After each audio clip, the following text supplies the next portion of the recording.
বেশ কিছুদিন ধরে দেখছি ফেসবুকে কোনো জায়গায় আমার নাম, কোনো জায়গায় আমার ছবি ফরজারি করে, কোনো জায়গায় মার্চ করে আমার যে রিপুটেশন আছে সেটাকে যেমন একদিকে ধ্বংস করার চেষ্টা হচ্ছে, দুদিকে দ্বিতীয় পার্টে চিটিং হচ্ছে।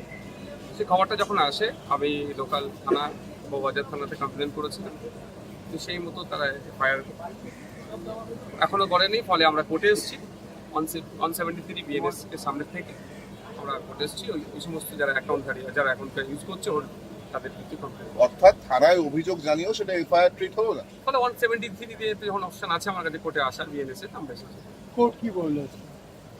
কোর্ট এটাকে অর্ডারে রেখেছে, রিজার্ভ রেখেছে, অর্ডার দেবে এফআইআর ট্রিট করার জন্য একটা নির্দিষ্ট টাইম যেগুলো যা ইয়ে আছে দুটো এই বললে অর্ডারটা অর্ডারে রেখে বললেন। যারা কাদের করছে, বিরুদ্ধে কাদের বিরুদ্ধে অভিযোগ? বেশ কয়েকটা অ্যাকাউন্ট থেকে এগুলো হচ্ছে। সেগুলো হচ্ছে ইনভেস্টিগেশন অফিসারের কাজ হচ্ছে সেগুলো খুঁজে বার করা, কোথা আছে না আছে, কেন এটা হচ্ছে, কি উদ্দেশ্য আছে তারা দেখবে। আপনার কি মনে হয় রাজনৈতিক উদ্দেশ্যে করা হচ্ছে? রাজনৈতিক আছে, রাজনৈতিকভাবে আমাকে তো মেলাইন করার অনেক চেষ্টা দীর্ঘদিন ধরে চলে আসছে, সেটা একটা অন্য পার্ট।